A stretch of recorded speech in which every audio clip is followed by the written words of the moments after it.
दोस्तों, एक सगी माँ ने अपनी कुंवारी बेटी की शादी भीख मांगने वाले शख्स से करवा दी। दोस्तों, सवाल यह उठता है, दुनिया में कोई माँ ऐसा कर सकती है? आखिर इसके पीछे वजह क्या है? आखिर क्यों उन्होंने अपनी सगी बेटी की शादी भिखारी से करवा दी? चलिए जानते हैं, रोंगटे खड़े कर देने वाली कहानी में।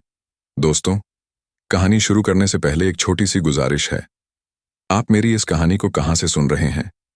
दिल्ली, मुंबई, लखनऊ, पटना, दुबई, लंदन या कहीं और से? कृपया अपना नाम और जगह कमेंट बॉक्स में जरूर लिखें। यह मेरे लिए बहुत मायने रखता है। और हाँ, अगर आपने मेरा चैनल सब्सक्राइब नहीं किया है तो अभी कर लें, ताकि ऐसी ही रोचक कहानियां आपके पास पहुंचती रहें। दोपहर का समय था और दिल्ली शहर के एक छोटे से मोहल्ले में एक घर के अंदर बुजुर्ग माँ सरोज उदास बैठी थी।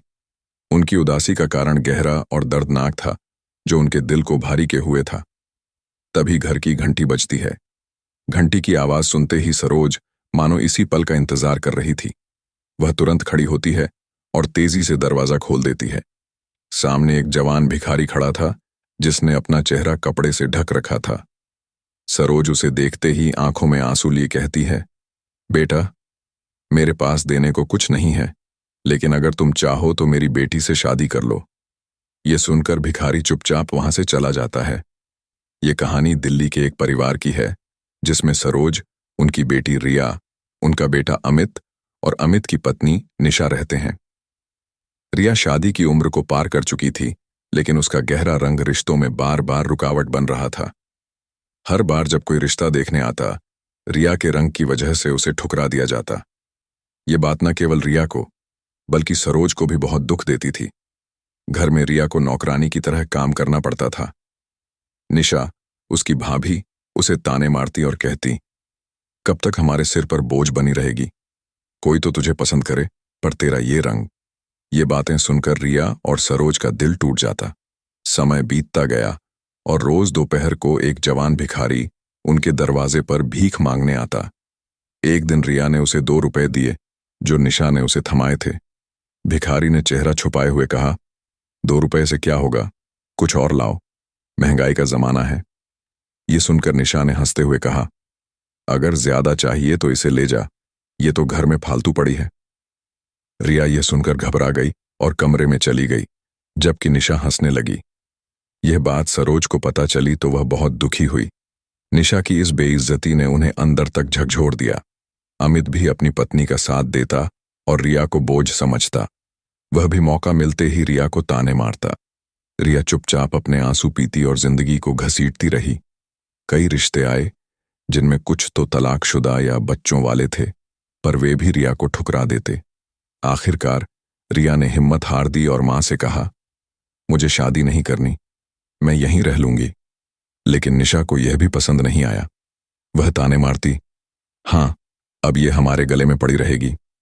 इससे तो अच्छा था कोई इसे ले जाता। एक दिन रिया बाजार से सामान लेकर लौटी। घर में निशा का भाई रोहन बैठा था, जो शादीशुदा था और अपनी बहन से मिलने आया था। रिया को देखते ही वह उसे घूरने लगा। रिया नजरें बचाकर किचन में चली गई। निशा ने उसे ताने मारे, कहाँ जा रही है, कुछ खाना बना, मेरे भाई को भूख लगी है। रिया चुपचाप खाना बनाने लगी। सरोज को यह सब सुनकर बुरा लगा, लेकिन वह चुप रही, क्योंकि अमित भी अपनी पत्नी का ही साथ देता। निशा ने अपने भाई से रिया के बारे में अपमानजनक बातें की। यही वो लड़की है जिसकी वजह से हम परेशान हैं, कोई इसे लेने को तैयार नहीं। रोहन ने भी हंसकर उसका साथ दिया। रात को जब रिया अपने कमरे में थी, 11 बजे रोहन ने उसके दरवाजे पर दस्तक दी। रिया ने दरवाजा खोला तो रोहन उसे हवस भरी नजरों से देखने लगा। उसने कहा, मैं वही करने आया हूं जो शादी के बाद करते हैं। रिया डर गई और उसे जाने को कहा, लेकिन रोहन ने उसका हाथ पकड़ लिया। रिया ने शोर मचाया, जिसे सुनकर निशा और सरोज आ गईं। रोहन ने उल्टा रिया पर इल्जाम लगाया, ये मुझे बहलाकर यहां लाई, और जब मैंने मना किया तो शोर मचाने लगी। निशा ने अपने भाई का साथ दिया और रिया को धमकाया। सरोज ने अपनी बेटी का बचाव किया, लेकिन निशा और रोहन ने उनकी बात अनसुनी कर दी। अगले दिन रोहन चला गया, लेकिन यह घटना रिया और सरोज के दिल पर गहरी चोट बनकर रह गई। रिया ने मां से कहा, मां, इससे अच्छा मैं मर जाऊं। न कोई मुझसे शादी करता, न मुझे कोई पसंद करता। अब तो भाभी ने भी लांछन लगाना शुरू कर दिया। सरोज ने उसे सांत्वना दी। नहीं बेटी, तू ऐसा मत सोच। तेरा राजकुमार आएगा और तुझे धूमधाम से ब्याहेगा। लेकिन सरोज का दिल भी डूब रहा था। कुछ दिन बाद अमित बाहर से लौटा। सरोज ने उसे निशा और रोहन की हरकत बताई, लेकिन अमित ने उल्टा रिया को दोष दिया। हो सकता है उसने ही कुछ किया हो। यह सुनकर सरोज और दुखी हो गई। वह सोचने लगी कि अब रिया का क्या होगा। तभी दोपहर को फिर घंटी बजी। सरोज को निशा की वो बात याद आई जिसमें उसने भिखारी को रिया से शादी करने को कहा था। वह तुरंत दरवाजा खोलने गई। सामने वही भिखारी था, चेहरा ढका हुआ। सरोज ने आंसू भरी आंखों से कहा, बेटा, मेरे पास कुछ नहीं, लेकिन मेरी बेटी से शादी कर ले। वो सिलाई कढ़ाई जानती है, तुम्हें भीख नहीं मांगनी पड़ेगी। भिखारी चेहरा खोलता है। वह एक खूबसूरत जवान लड़का था।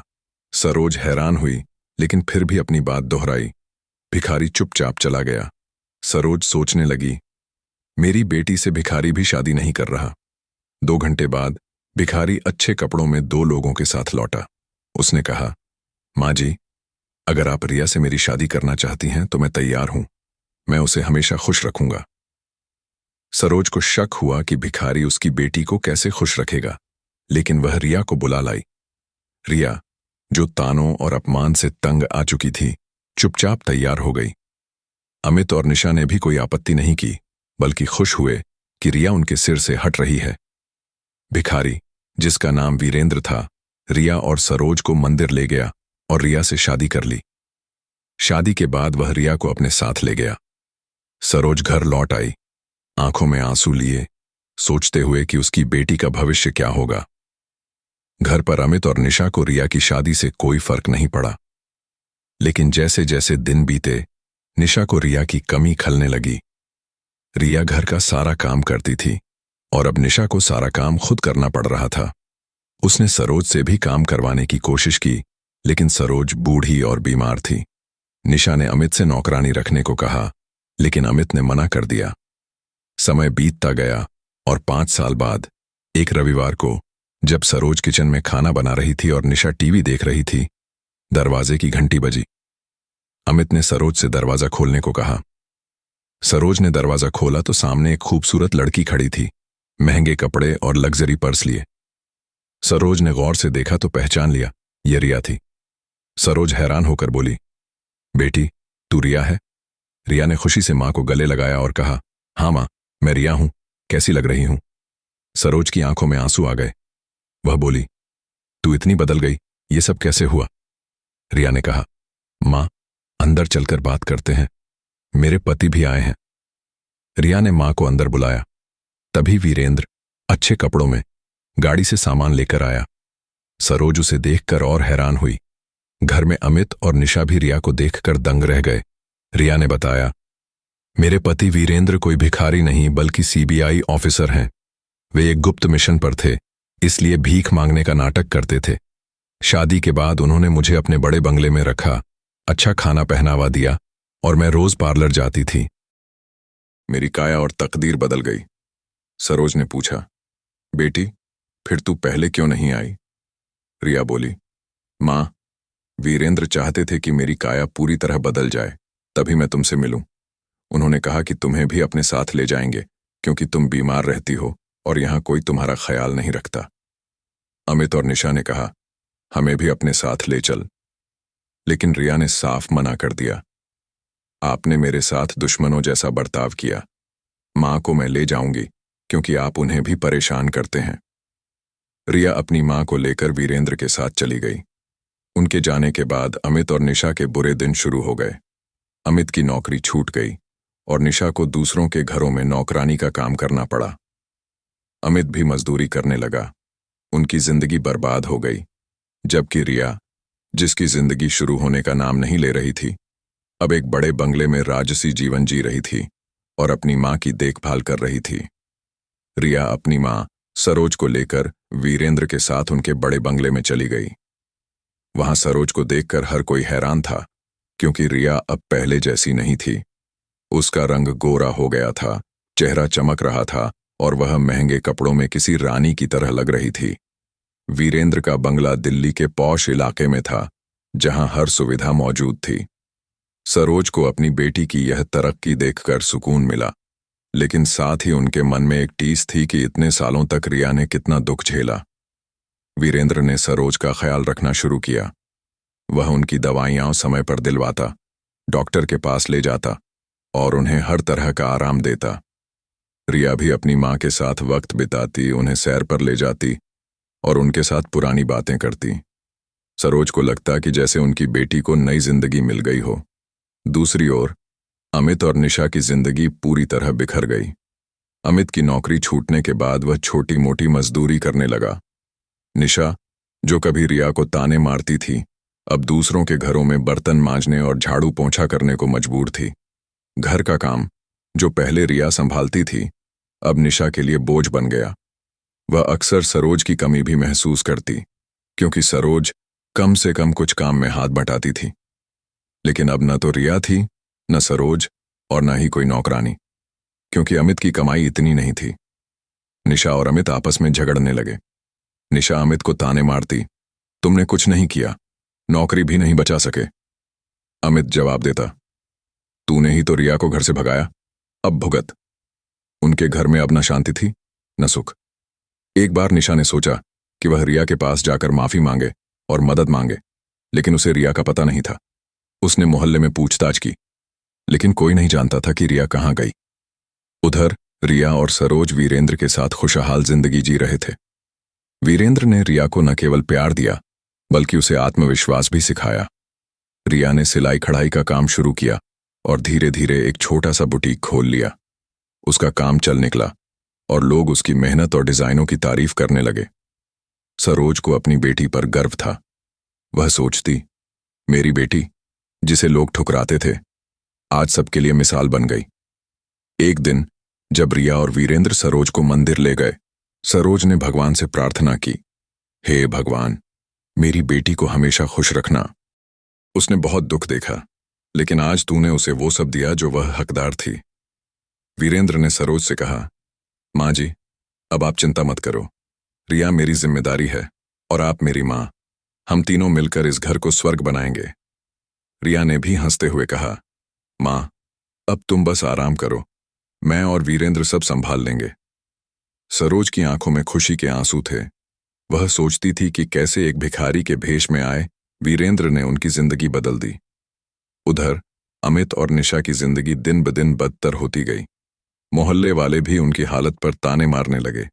देखो, जो बहन को बोझ समझते थे, आज खुद बोझ बन गए।